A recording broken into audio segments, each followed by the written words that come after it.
Hope you had a wonderful long weekend. So, let's jump right into it.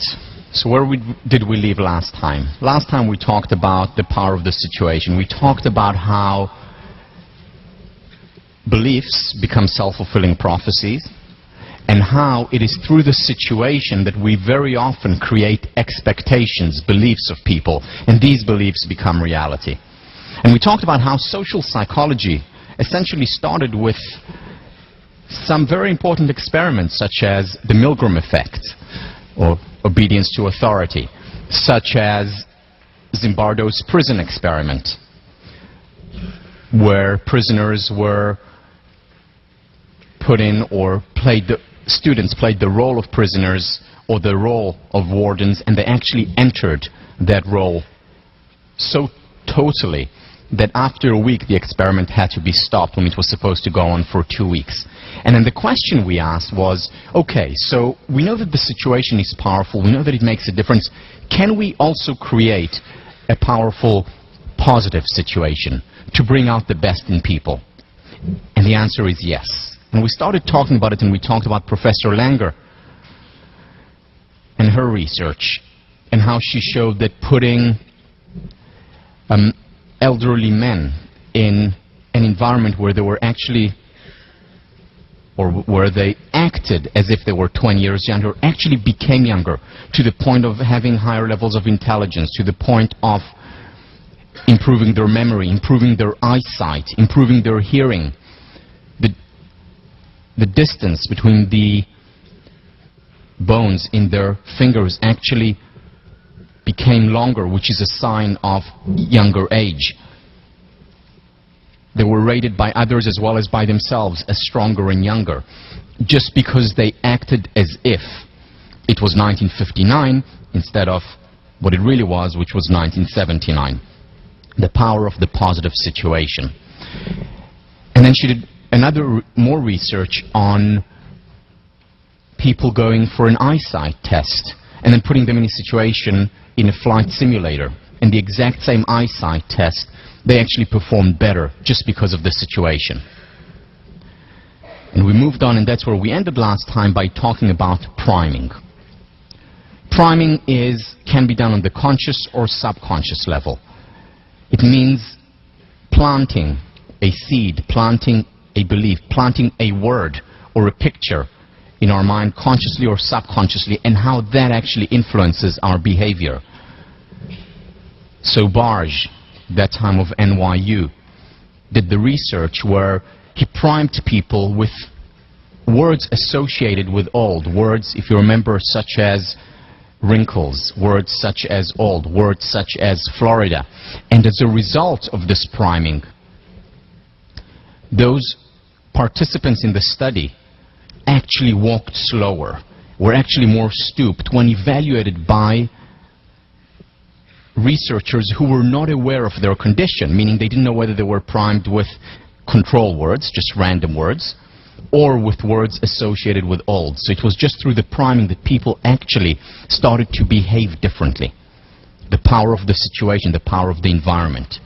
And then Barge took it a step further and said, okay, let's prime them with positive primes, such as achievement, such as persistence, such as success. These words, for example, they had to find a synonym for the word achievement.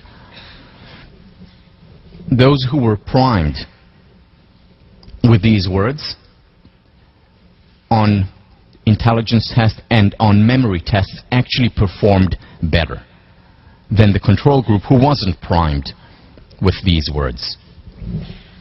Two Dutch researchers, Dijkhuis and Knippenberg, what they found was that they brought people in and they asked them to describe, for a future experiment, not for that experiment, for a future experiment, asked them to describe the typical day or typical characteristics of 3 archetypes: a soccer hooligan, a secretary, and a professor. Describe these 3 archetypes. And they told them that this is for the next experiment, where we just want people to evaluate these archetypes, not knowing that actually by describing these archetypes, these individuals were primed. They were primed for a soccer hooligan, for a secretary, or for a professor. And then they had to do intelligence tests afterwards, memory tests after those primes. Those who had to describe the day of a soccer hooligan performed the worst in terms of memory, in terms of intelligence.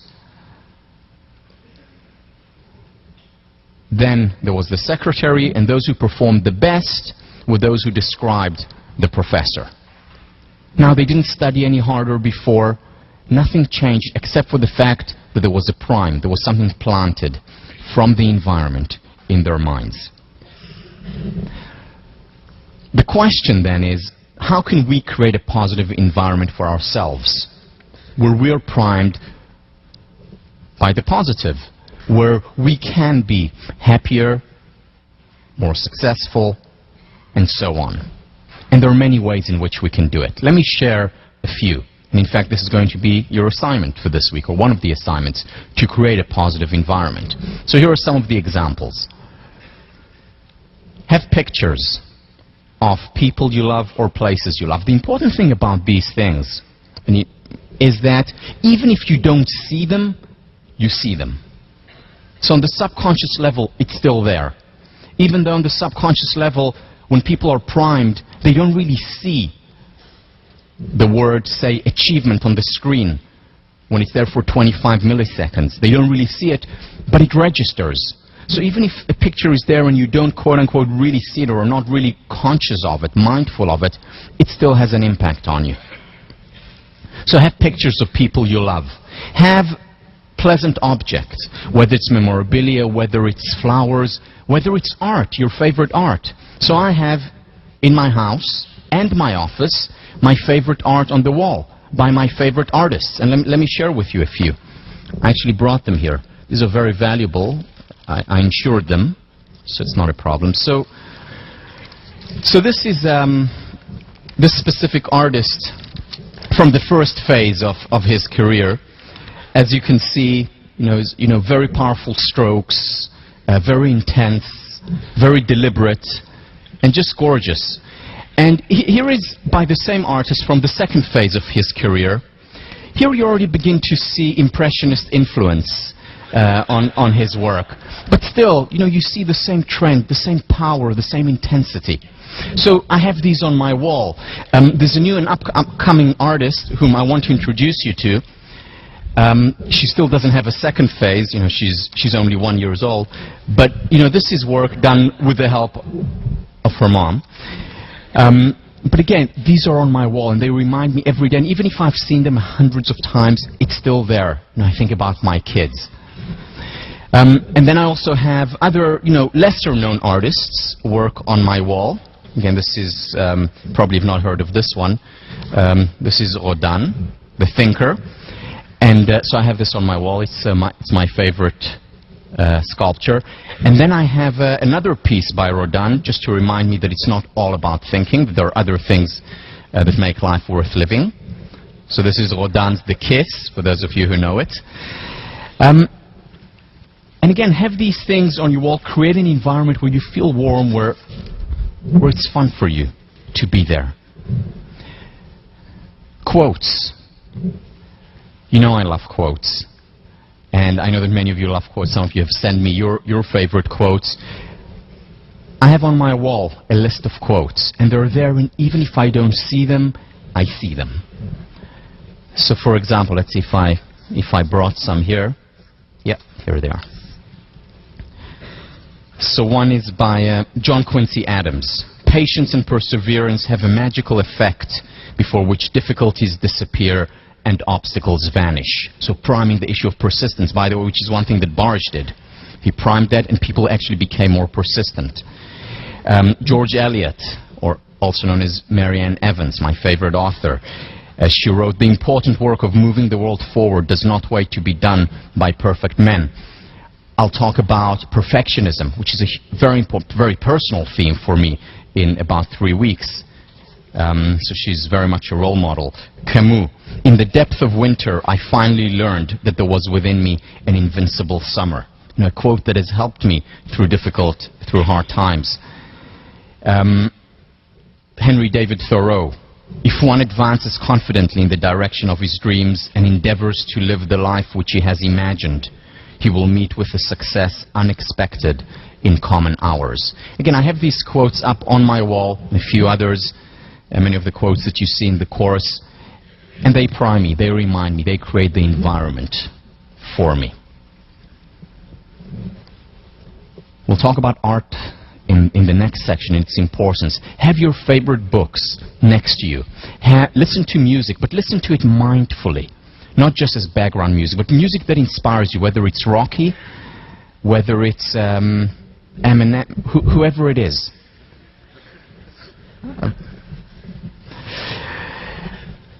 Watch films that inspire you. All these things help you to create an environment that is conducive to growth, to success, to well-being. A lot of it is done on the subconscious level, which is the power of the priming studies. And finally, this is what positive research is about. If we constantly focus on quote-unquote negative research, anxiety, depression, schizophrenia, we're primed by this research, we're primed by this work, and it creates reality. You know, this indirectly and tangentially relates to, some of you may know, the Eisenberg principle, is that when you measure a phenomenon, you're changing the phenomenon. When you measure a phenomenon, you're also changing yourself. So by researching the positive, we're also priming ourselves with the positive.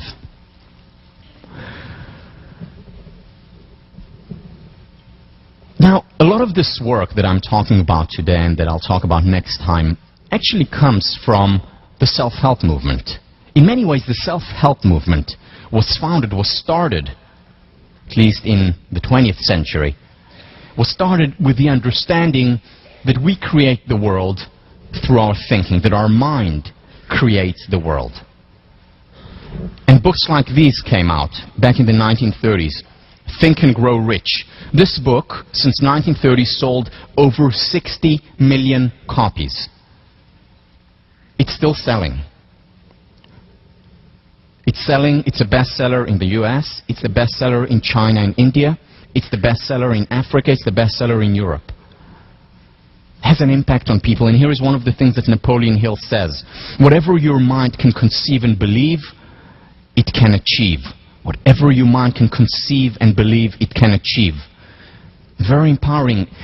And this had an impact on many different people, on the masses. Again, 60 million copies, one of the best sellers in history. Henry Ford had a similar idea. Whether you think you can or can't, you are right. And people were drawn to this message. Why? Because it's empowering, because it makes them feel that things are possible. Another very influential book, The Power of Positive Thinking, Norman Vincent Peale. Have great hopes and dare to go out for them. Have great dreams and dare to live them. Have tremendous expectations and believe in them. How inspiring for people to hear that. All you need to do is think. All you need to do is believe. And affluence will come to you. Whether it's interpersonal affluence, whether it's monetary affluence. And this has been a message that has drawn the masses and continues to do so today. The best-selling book today, #1 bestseller all over the world. That's right, The Secret. The secret to success is what they call the law of attraction.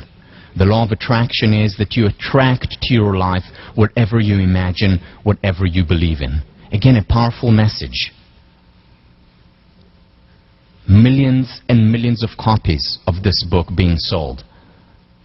As we speak, continue to be sold. And the message is, again, simple. Believe and you will achieve.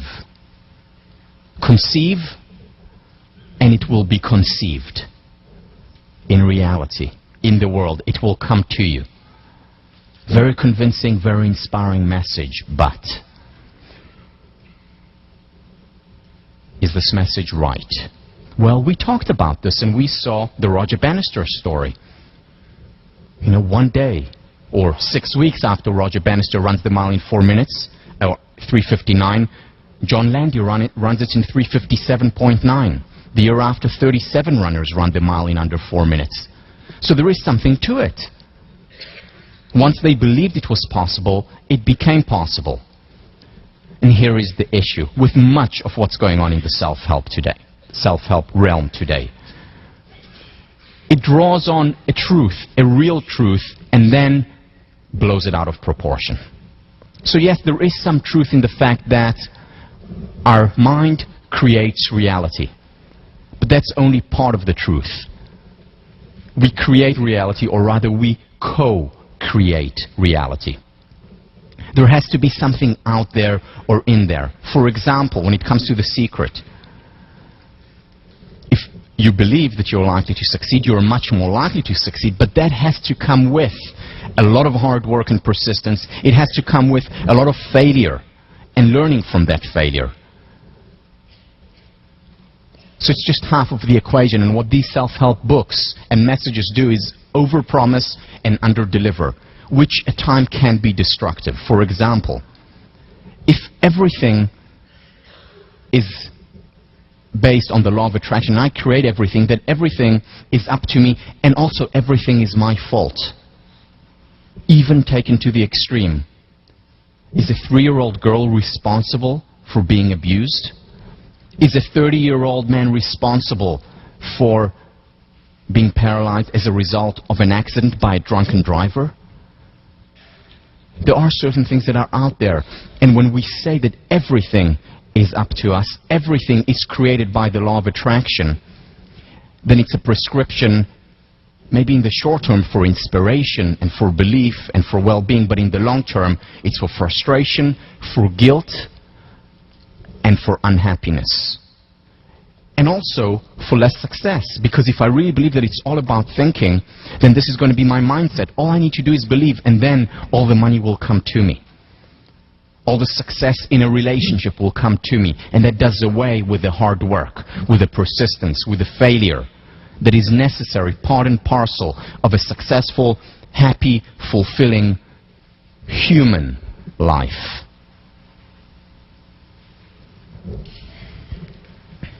I want to show you a quick video. This is of an ad I saw online, and I actually called the Royal Bank of Scotland and asked them to send me the original, because it captures some of the misunderstanding that there is today about the power of the mind. Just a very cute ad. Douglas, from the conference. James Anderson. Oh, yeah, yesterday, yeah. That's a lot of grain. What kind of bird is it?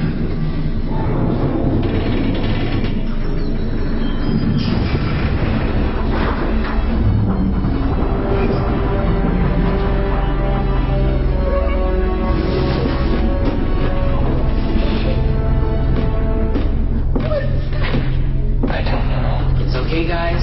I've done a course. What? Positive thinking. Positive thought makes a positive impact. Okay? Positive thought has a positive impact. Look at me. That's right, okay.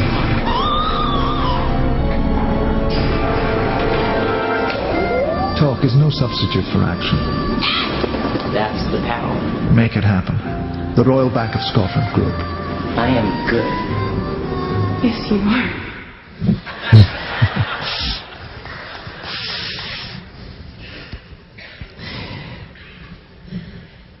Captures part of the truth, but not the whole truth. So let's see what serious research has to say about the power of the mind.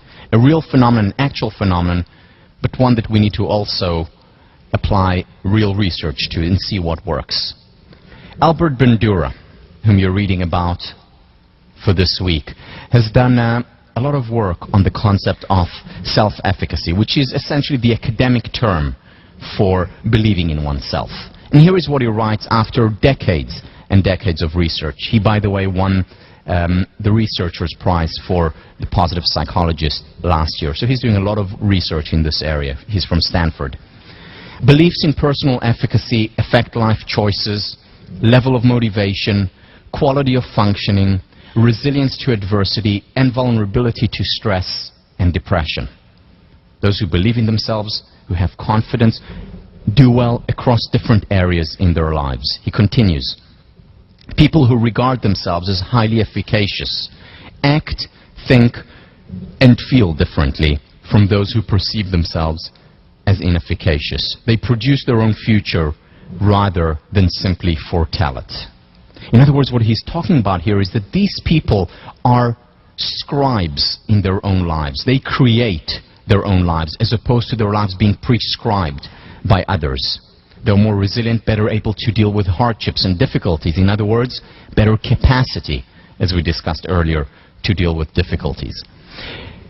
Now, the important thing about this research and his research over the years is that it can be learned. It's cultivated over time.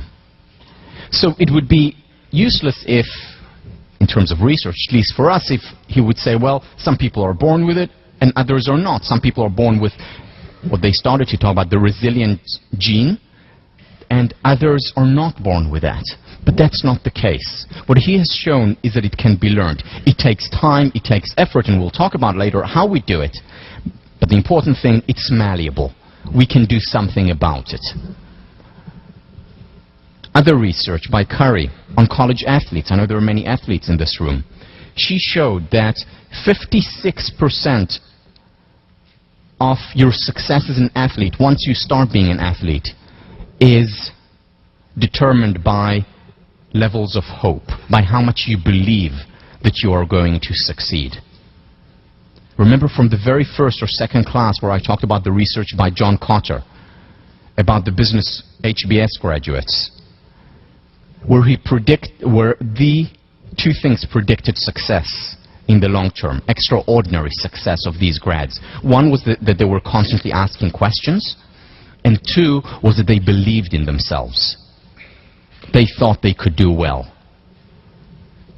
But it's important to also realize that it's not 100% of the variance that's explained by hope or by belief or by optimism, as many of the self-help books would have us believe. But it's certainly part of the equation of success.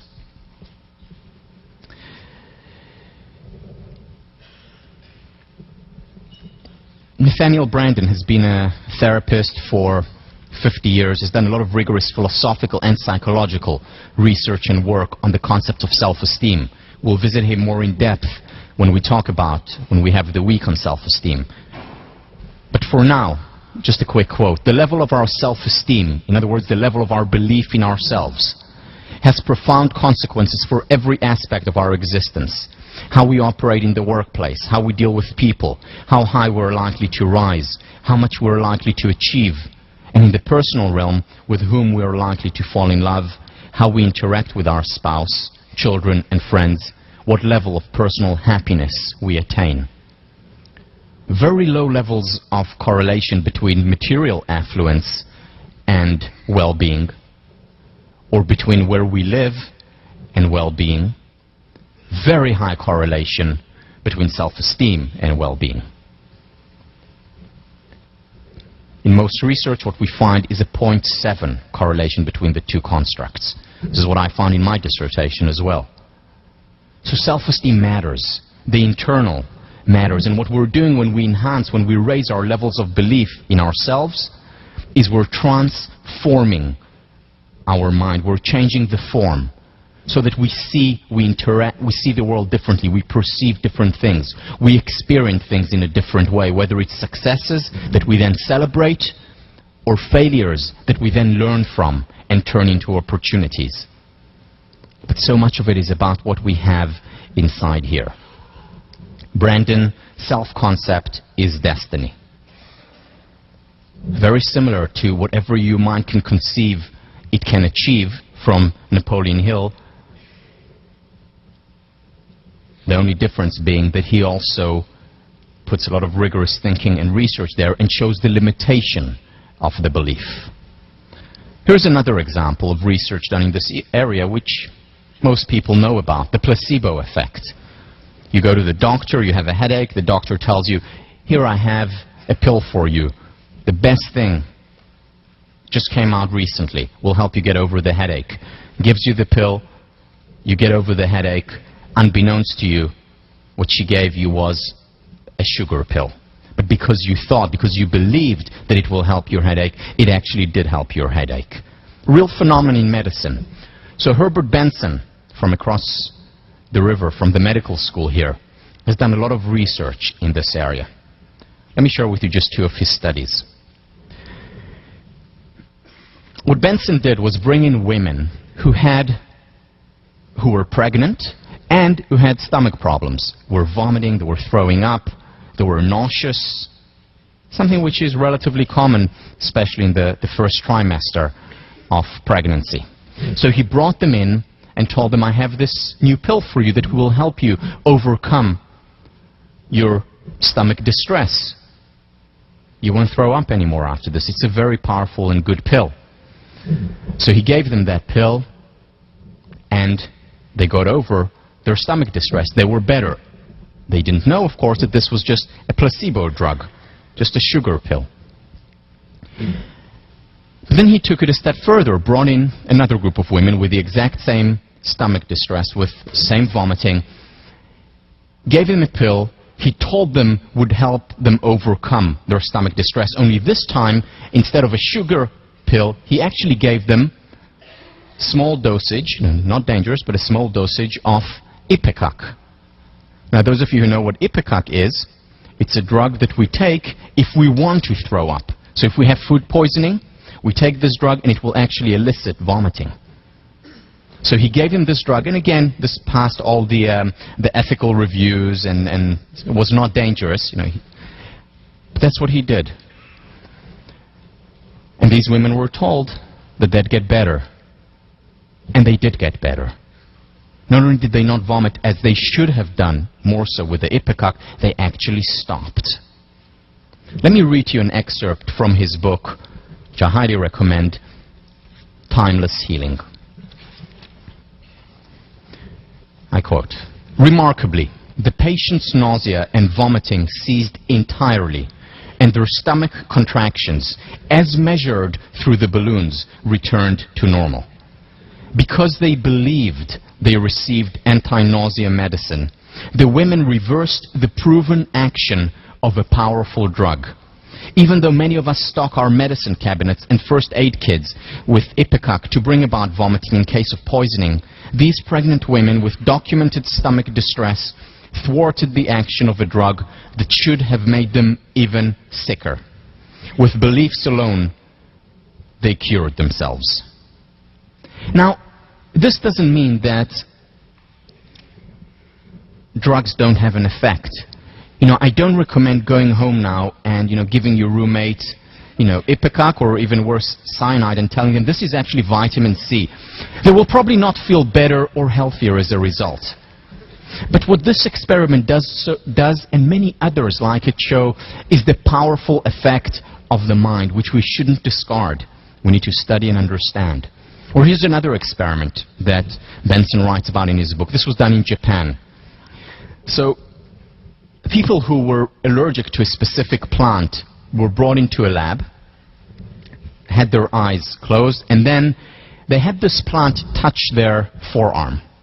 And then they had another plant touch their other forearm. And they didn't know which was which. And of course, the plant that they were allergic to, the arm flared up.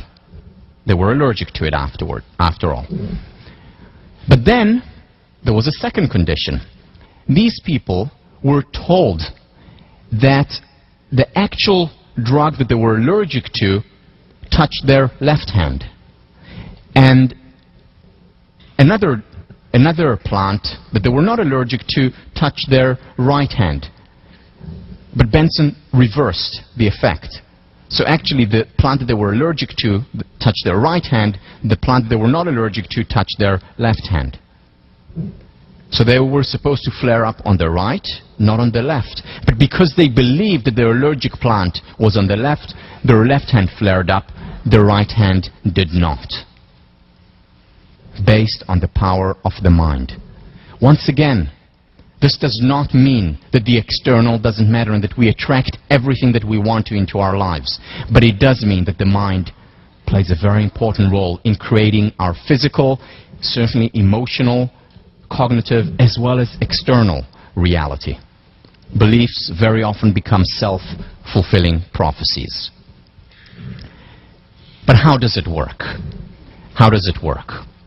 Let me share with you this model that I created based on a lot of research in the field that essentially tries to explain how our beliefs, our expectations impact our performance, whether it's through the placebo drug, whether it's our performance in school, in sports, in relationships, in every area in our lives. In other words, what comes in the box here, or in the oval here? What mediates between beliefs, expectations, and actual performance in the real world?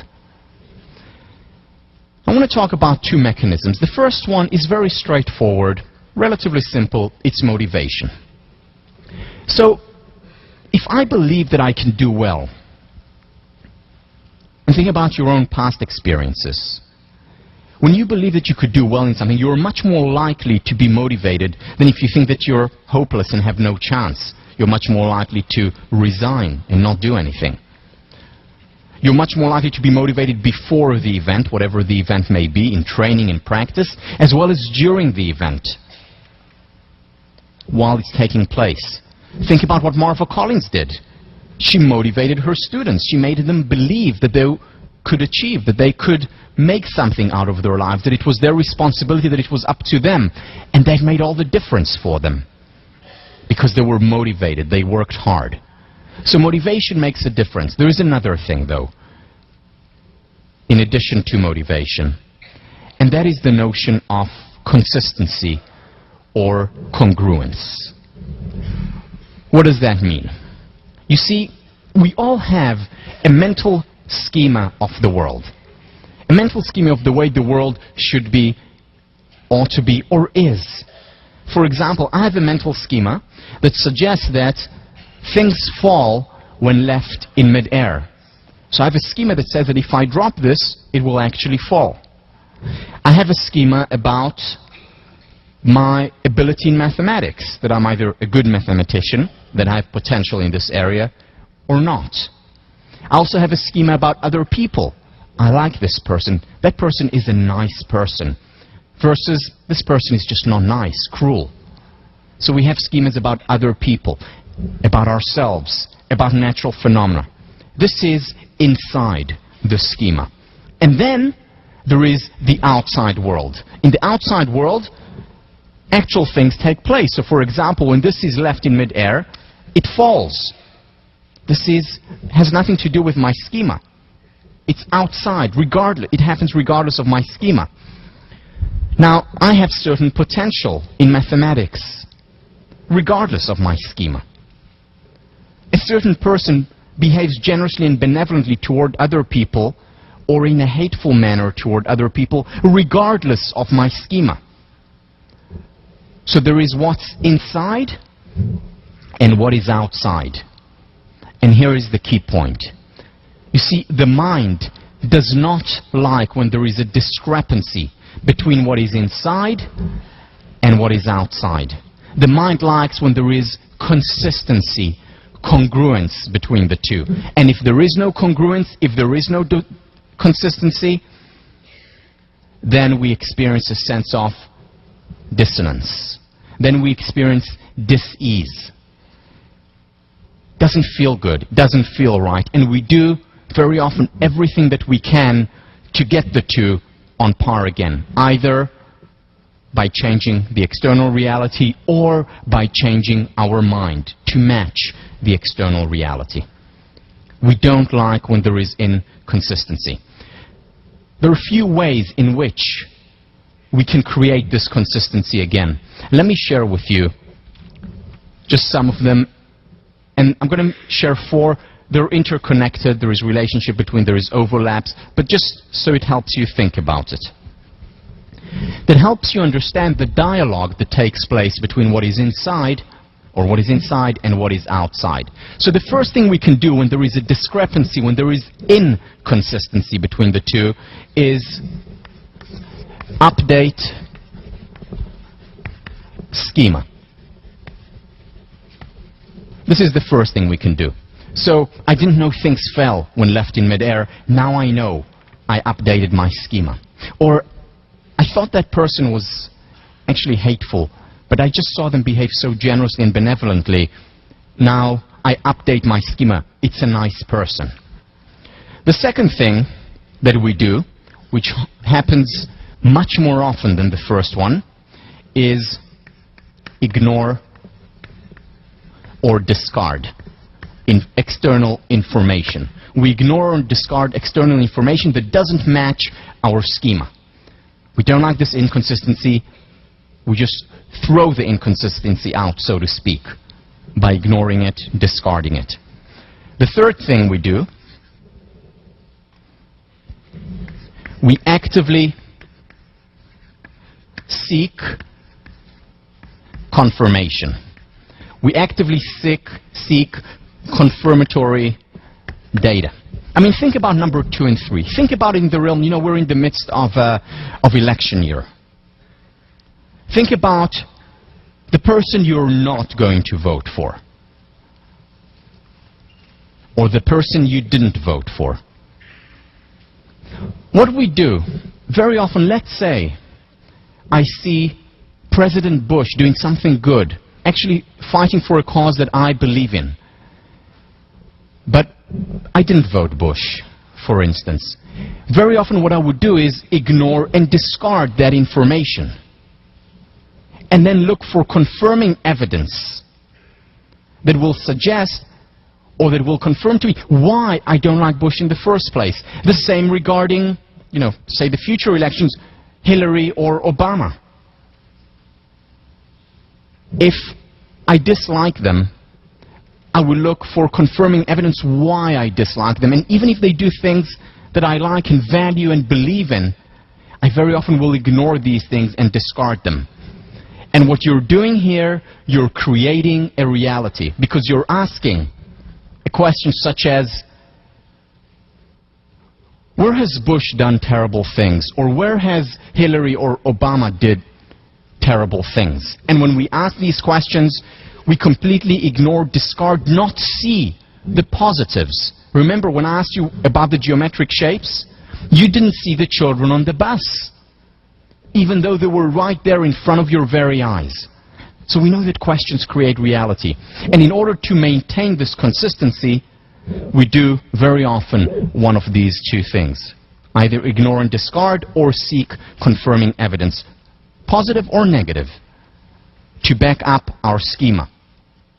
Hillary Obama is good, or Bush is good, or whatever it is that we're thinking about. The fourth thing is much more directly creating a new reality. What kind of reality existed before the 6th of May 1954? It was a reality in which 4 minutes was the limit of human ability. And what did Edison do? What did Bannister do? He said it's possible, and then he changed the external reality. Not just for himself, but also for other runners in the world. And suddenly a new reality was created. Initially the schema was 4 minutes is not possible, or rather 4 minutes is not possible, and everyone adhered to this schema.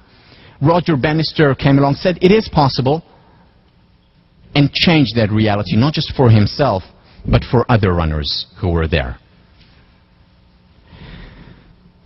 The thing, though, is that after we perform with high motivation or low motivation, mind looking for consistency, all that is left for us to do is interpret our performance. Was it successful or not successful, good or bad? And there are two forms of interpretation. One is the objective interpretation. Did I just get an A on the exam, or did I get a C? Did I just come third, or did I come last in the race? Did I just beat Princeton in hockey on Friday? Or did I lose to Princeton? Go Harvard. So what happened? This is the reality. It's objective. It's objective.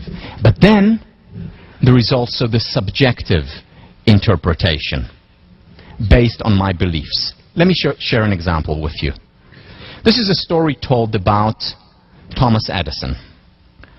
Thomas Edison, back in the 1870s, was working along with the rest of the scientific community on the light bulb, on generating light from electricity.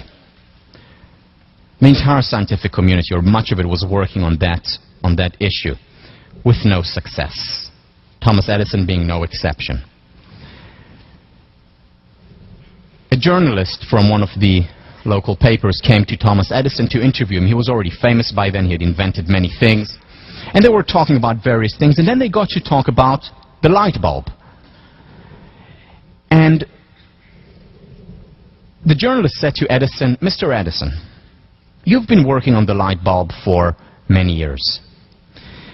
The rest of the scientific community has been working on it to no avail." Now, at that point, Thomas Edison had conducted 5,000 experiments. And the journalist knew that, so he told Edison, "Mr. Edison, you have conducted 5,000 experiments and you failed 5,000 times. Give it up." Now, Thomas Edison, some of you may know, was also hard of hearing. In fact, one of his patents was a hearing aid. So he said to the journalist, "Excuse me, what did you say?" The journalist said, "Well, I said you failed 5,000 times. Give it up." So Edison responded, "I didn't fail 5,000 times. I succeeded 5,000 times. I succeeded in showing what doesn't work." Same objective reality. Performance, 5,000 failed experiments, but very different interpretation. The journalist and many other people in the scientific community conclude it's not possible. The interpretation, subjective interpretation of Edison, it's just another stepping stone towards success, because it is possible. In fact, Edison declared, before he had the light bulb, that on the 31st of December 1879, he would display the light bulb. That was long before he had done it. On the 31st of December 1879, Edison displayed to the world, generating light from electricity. Just like in 1962, John F. Kennedy said that there would be a man on the moon by the end of the decade. And that was before we had the materials necessary for doing it, before we had the other technology necessary for doing it. He threw his knapsack over the wall and said, "It's possible to do it." And that created a reality. That was coupled with a lot of hard work. Edison, in fact, failed more than 5,000 more times before he actually created the light bulb. It wasn't just sitting in his room and saying, "I believe, therefore I will achieve." It was, "I believe, and I will work even harder now," with more motivation, and so on. One of his mantras, "I failed my way to success." It is no coincidence that Edison, by far the most creative and productive scientific genius of all time, he patented 1,097 patents in his career. Much of our world looks the way it looks thanks to him. No coincidence that the most successful creative scientist in history is also, as far as we know, the scientist who had failed the most times. Research by Dean Simonton, we'll talk about it much more in depth when we talk about perfectionism. Research by Dean Simonton shows that the most successful scientists and artists throughout history were also the ones who failed the most times. No coincidence that Babe Ruth, who hit during many of the years when he played the most home runs, also hit the most strikeouts in 5 of these seasons. was struck out the most times, rather. The most successful people in history are also very often the people who had failed the most times. This is a sentence that I'll repeat over and over again in the class, and here it is. Learn to fail or fail to learn. Learn to fail or fail to learn. There is no other way to succeed. There's no other way to learn in terms of learning how to walk, and there is no other way in terms of learning how to succeed as a scientist or as a politician or as an artist. The artists, as Dean Simonton showed, who had the most duds, the most failed attempts throughout history, were also the artists who were the most successful in the long run. No shortcuts. It's not enough to just sit down and think and conceive and believe. We need to do much more than that. Marty Seligman, considered the father of positive psychology, has done a lot of work on optimists and pessimists. And here is what he found. What he found was that when it comes to goal setting, pessimists are realistic in terms of their short-term goals as well as in terms of their long-term goals. That's a good thing, to be realistic. Short-term goals as well as long-term goals, realistic. Whereas optimists are optimists on the other hand are unrealistic when it comes to their short-term goals, but are realistic when it comes to their long-term goals. Why is that? Well, let's look at the model again. So let's take the pessimists first. They have a certain goal, and they have low expectations, low levels of beliefs. They don't think they would do well. Low levels of motivation. The mind looks for consistency, and their performance is usually according to their beliefs as expectations. And their interpretation is, I told you so. I told you I couldn't do well here. And everyone else in the chorus says, yes, you told us so. How wonderfully realistic of you. But then sometimes the pessimist succeeds beyond his or her expectations. And then what happens? Their interpretation is low levels of beliefs. So the interpretation is, well, it was lucky. It was because Mars was in front of Venus. And that only happens once every 50 years. Won't happen again. Or it was my lucky day. Or she just played very poorly today. And then the mind looking for consistency, they go around the loop again and again and then become realistic once more. Unsuccessfully realistic, but realistic. So they're realistic in the short term as well as in the long term. Let's look at the optimist now. The optimist starts with high levels of beliefs, high levels of expectations. Motivation incredibly high. The mind looking for consistency. Performance, not so good. Not as good as the expectations were. In other words, unrealistic. However, the interpretation, because of high levels of beliefs, the subjective interpretation is, okay, so what have I learned from it? This is an opportunity. I've actually gotten better this time. What have I learned? And they still have high levels of beliefs and high levels of expectations. Motivation is high. The mind looks for consistency. They perform. Still not good. Not as good as they expected. Unrealistic. But their interpretation, still, what have I learned from it? I've gotten even better this time. I've shown what doesn't work. And they continue. But then comes the chorus from the outside and says, come on, really? Why can't you be realistic like your good brother or sister, the pessimist?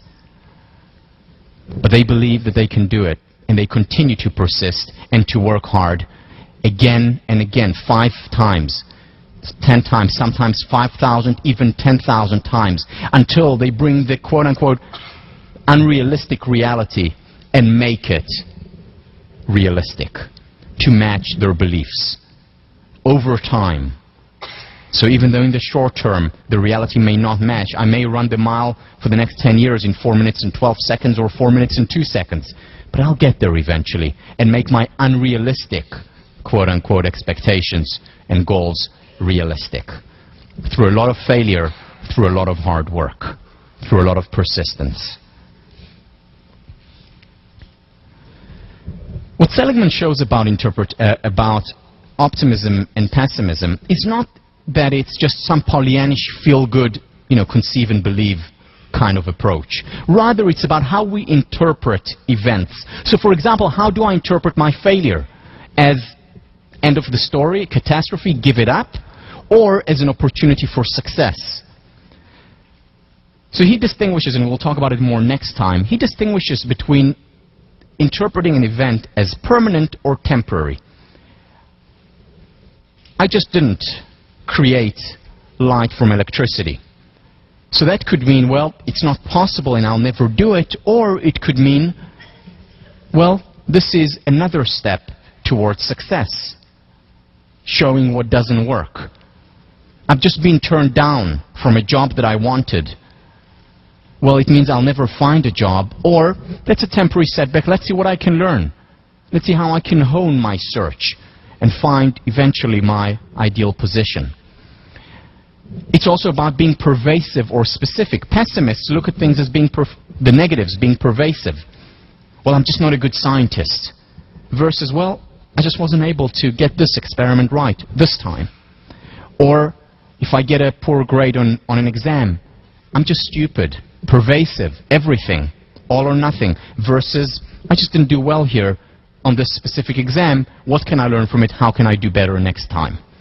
This is what optimism and pessimism is, and it can be learned. A lot of research in this area, showing how learning to interpret events subjectively as optimists leads to much higher success. Some of you may recognize Matt Biondi, 1988 Seoul Olympics. Many people thought that he could equal Mark Spitz's record of 7 gold medals. First race, silver medal. Huge disappointment. Second race, bronze medal. Huge disappointment. Everyone, I remember that very, very distinctly. People talking about how he folds under pressure, how he's not the person we thought he is. Marty Seligman at that point said no, he's going to succeed. Why? Because he measured him and many other athletes on their levels of optimism and pessimism. And Matt Biondi was a consummate optimist. And he knew that he would interpret these quote-unquote failures, bronze and silver medal in the Olympics, failures, right? But these relative, for him, expected to win 7 golds, failures, he would interpret them not as permanent, I choke, I can't make it in the Olympics, as pervasive, I can't swim well anymore and win, to temporary and specific, which he did exactly that and won the next 5 gold medals. Surprising many people, not Seligman and his research team, who knew exactly what his interpretation style would be following these quote-unquote failures. Also associated with mental and physical health. For example, our immune system, psychological and physical immune system, is actually stronger as a result of being optimists. Resilience levels.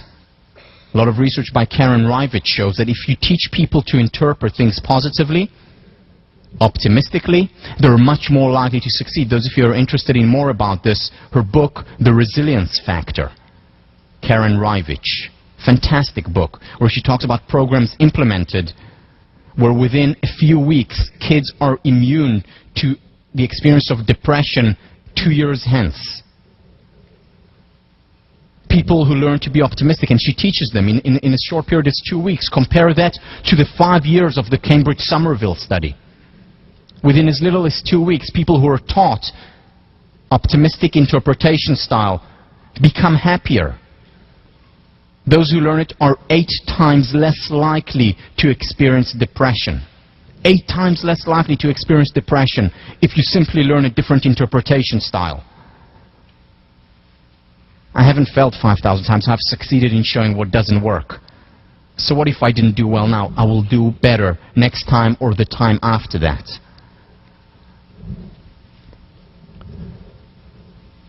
People who learn to interpret things more positively actually live longer. And we'll talk about some of this research. You read about a bit of it, the nun studies and so on. People who interpret things positively, who are more optimistic, actually live longer. Now, that doesn't mean that all pessimists die young and all optimists die old. That's just one of the factors that goes into the equation. There are many other things. You know, you don't want... There's also unrealistic optimism that we'll talk about in a minute.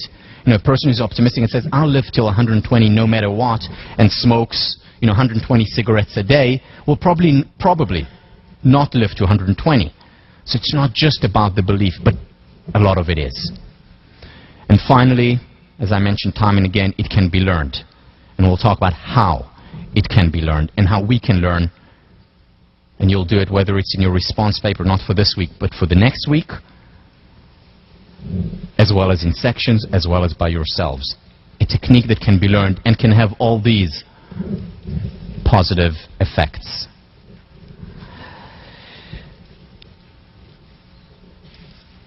Okay. There's a problem here, though. How do I distinguish between this and realistic optimism and unrealistic optimism, detached optimism, that is advocated in, for example, the self-help movement? Is everything that I think of, I achieve and conceive and becomes a reality? Is my self-concept my destiny and my only destiny? Or is there such a thing as unrealistic beliefs? And there is such a thing as unrealistic beliefs. Here's an example. Her name was Rena. She was a showgirl. At least to me she was. Rena and I had a great deal in common. We were both in our teens. I was 12, she was 14. We both were in our 5s. She was 5'6", I was 5'1". I was in love with Rena. Rena, too, was in love with herself.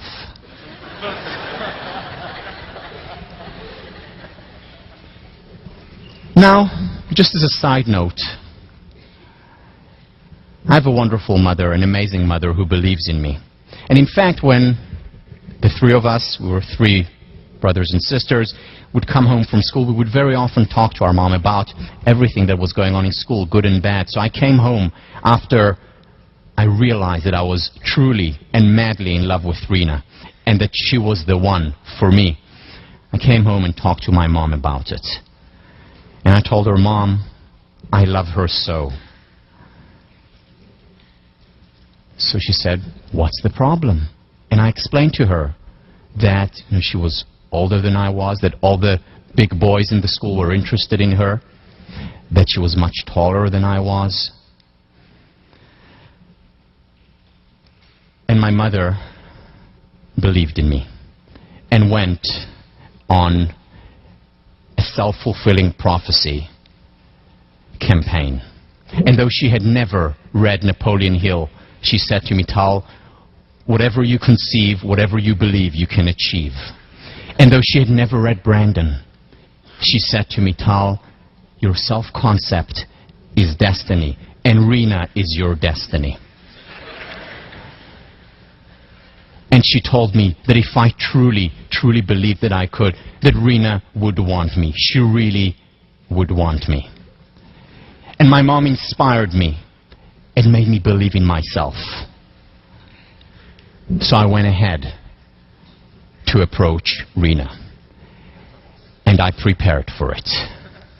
I really prepared for it. Though I wasn't shaving at the time, I put on aftershave. And I continued.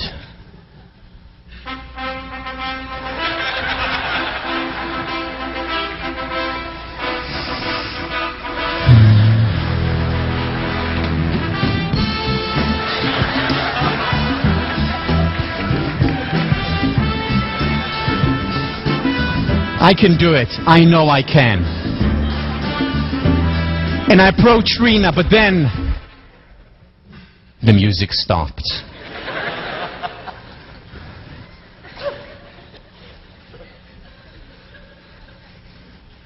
And though I had very high expectations, and though I envisioned success, I closed my eyes and I saw myself succeeding. She was not interested. She didn't want me. However, we became very good friends. In fact, so good that she would tell me about all her shallow and tall boyfriends. Now, when my mom told me that, she really believed in it. She thought I was, she told me this in Yiddish. She said, "You're a große Metzia," which means in Yiddish, you're a big find. I was really I was my Jewish mother's kosher pygmalion.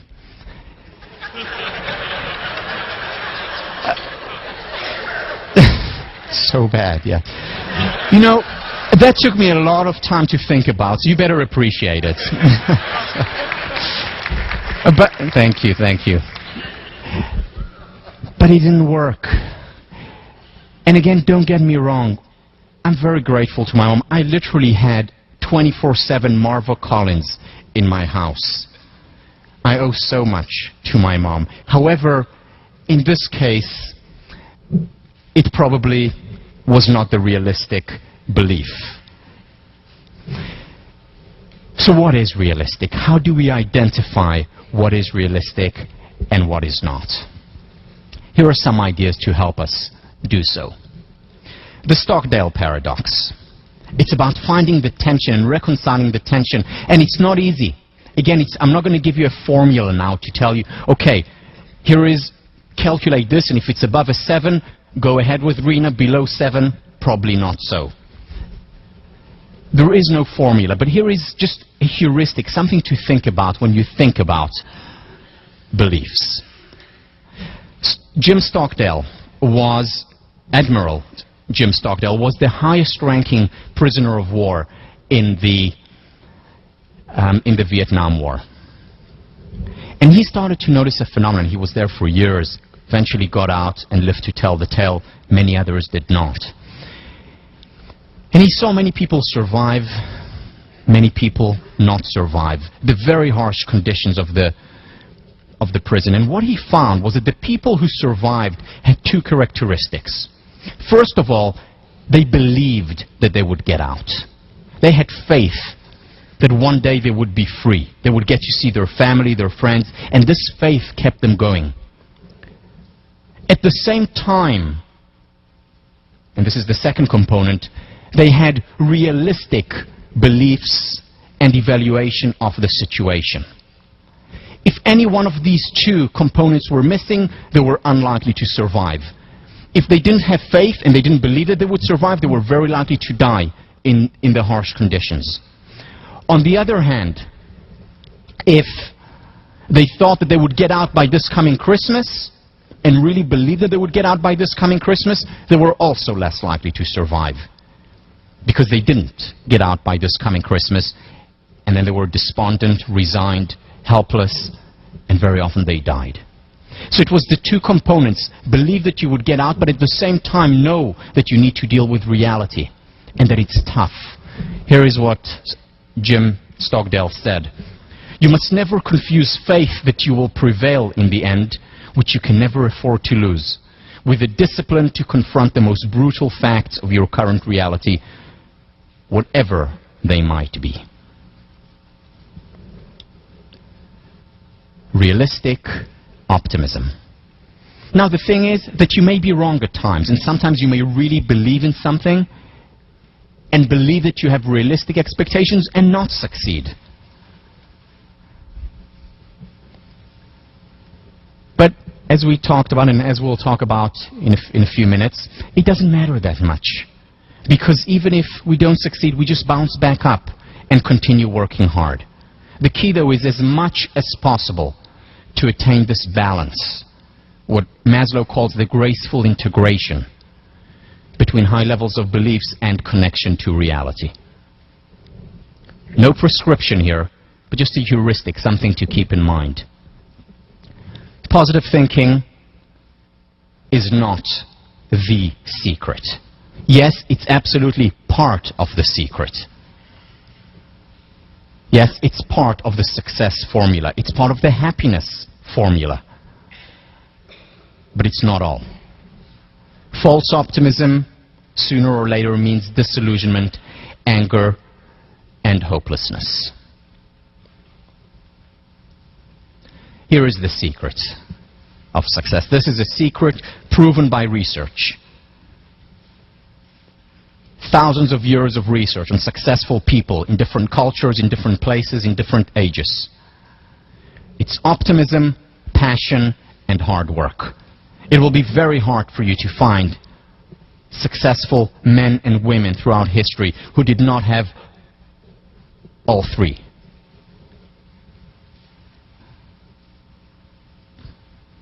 Optimism, belief, faith that they can do well, that they can succeed. Passion, love for whatever they were doing.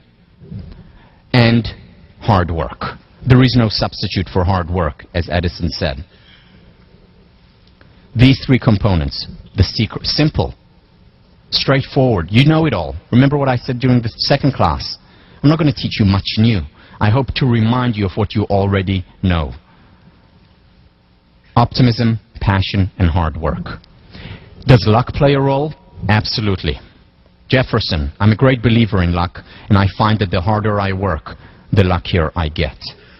There is actually a science behind luck, and you'll read about it in the luck factor, where people who have these three components, who believe that they can do well, who love what they do, and work hard, actually find more luck. In the words of Thoreau, in common hours.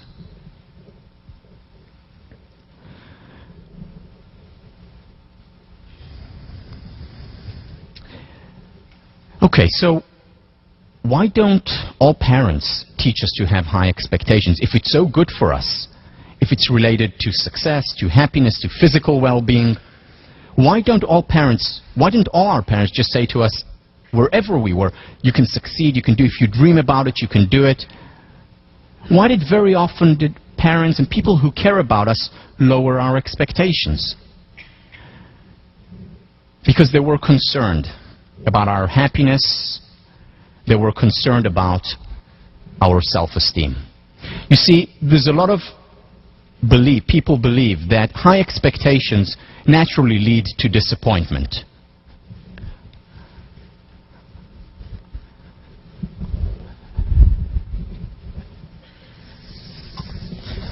So,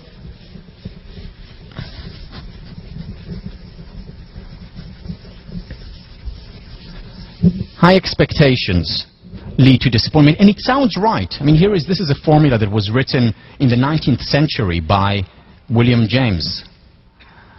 He said that self-esteem is equal to our success over pretensions. In other words, our achievement, how much we succeed, how much we achieve, over what we pretend or what we aspire to, what our goals are.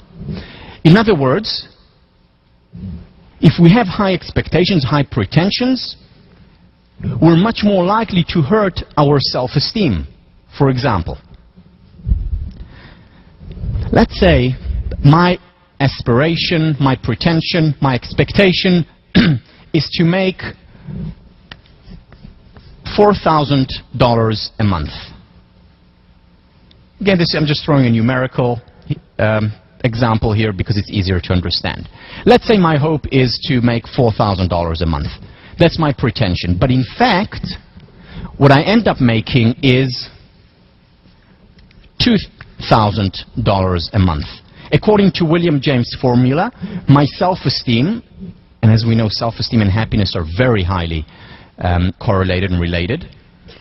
My self-esteem, my happiness level, according to this formula, is a half. On the other hand, let's say my pretensions, my expectation is to make $1.5 thousand a month. And in fact, I make $1.5 thousand a month. According to this formula, my self-esteem, my happiness level is 1. So here, even though I'm making less, and again, I'm using a numerical example here. You can think about other examples. Even though I'm actually making less here, my self-esteem and my happiness are higher. So, lower your expectations. Not so. What was found in the last 35 years of research is that this formula is actually wrong. That's not the case. Here is how it actually works.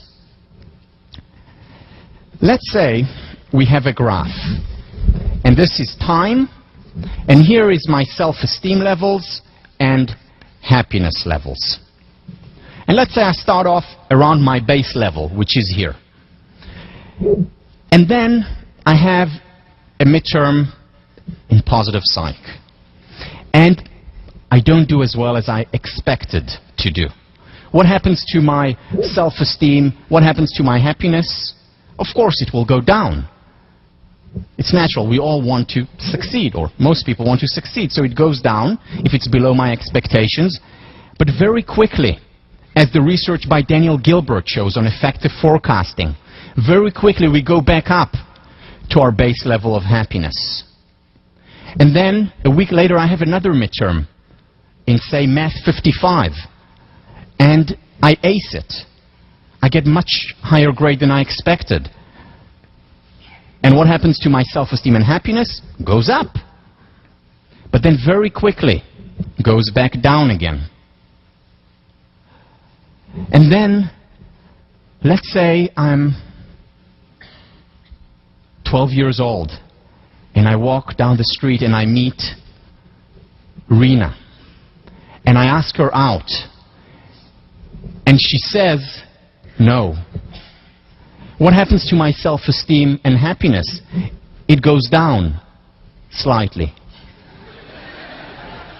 And then, very quickly, it goes back up again.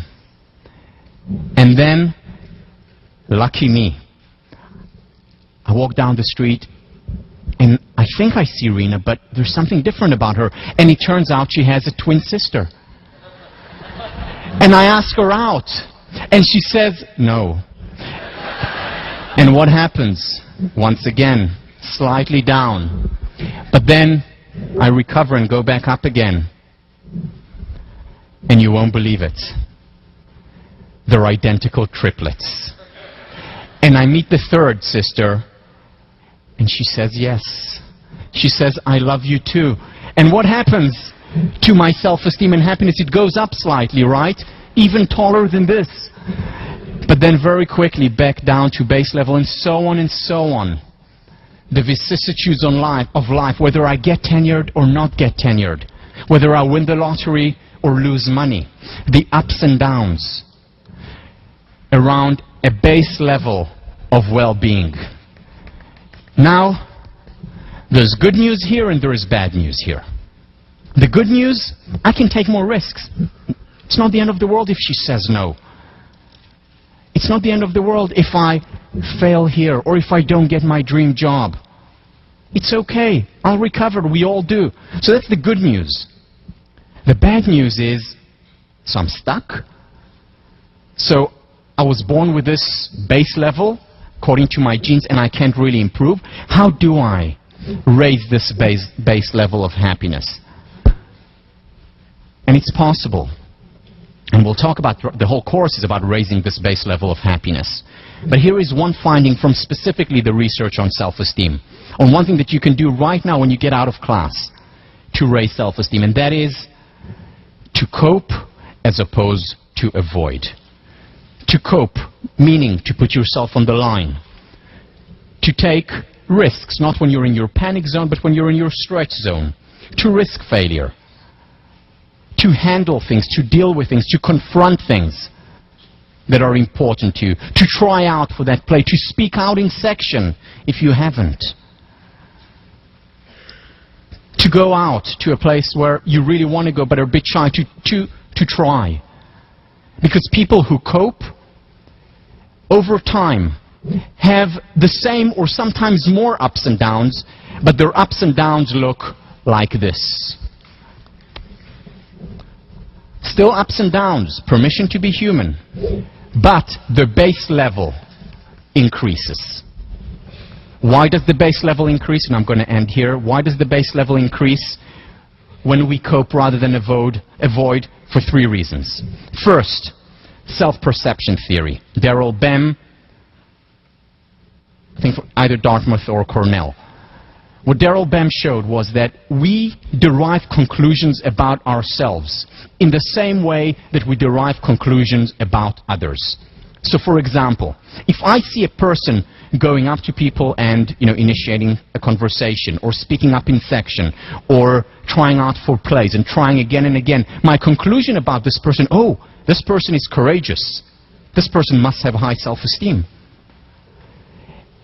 And I may derive the conclusion about myself in exactly the same way. By seeing myself behave in a certain way, I reach a conclusion about my self-esteem or benevolence or generosity or whatever it is. Self-perception theory. And if I cope, if I try things out, then I see, oh, this is a person with courage. This is a person who tries. And my conclusion about myself will be, oh, I must have high self-esteem, and my self-esteem, as well as happiness levels over time, will actually increase. Self-perception theory. We derive conclusions about ourselves in the same way that we derive conclusions about others, meaning by looking at behavior. When we fail after coping, we realize that the actual pain that comes with failure is far less than the pain that we imagine and that we associated with failure. Oh, I just got over it. Okay, so I didn't do well here, or she said no, but I got over it. Whereas when I imagine it in my mind, I think it will last forever. Just like those tenured or non-tenured professors thought that their pain would last forever, whereas it goes away. So when I realize that the pain of actual failure is far less than the pain associated with failure, I become more confident. Hey, I can handle it. I'm actually much more resilient than I thought I was. And my self-esteem increases. My happiness as a result increases too. And finally, there is more success because there is no other way to succeed. There is no other way in terms of learning how to walk. There is no other way in terms of succeeding in art or in science or in business or in politics. Learn to fail or fail to learn. I'll see you on Thursday.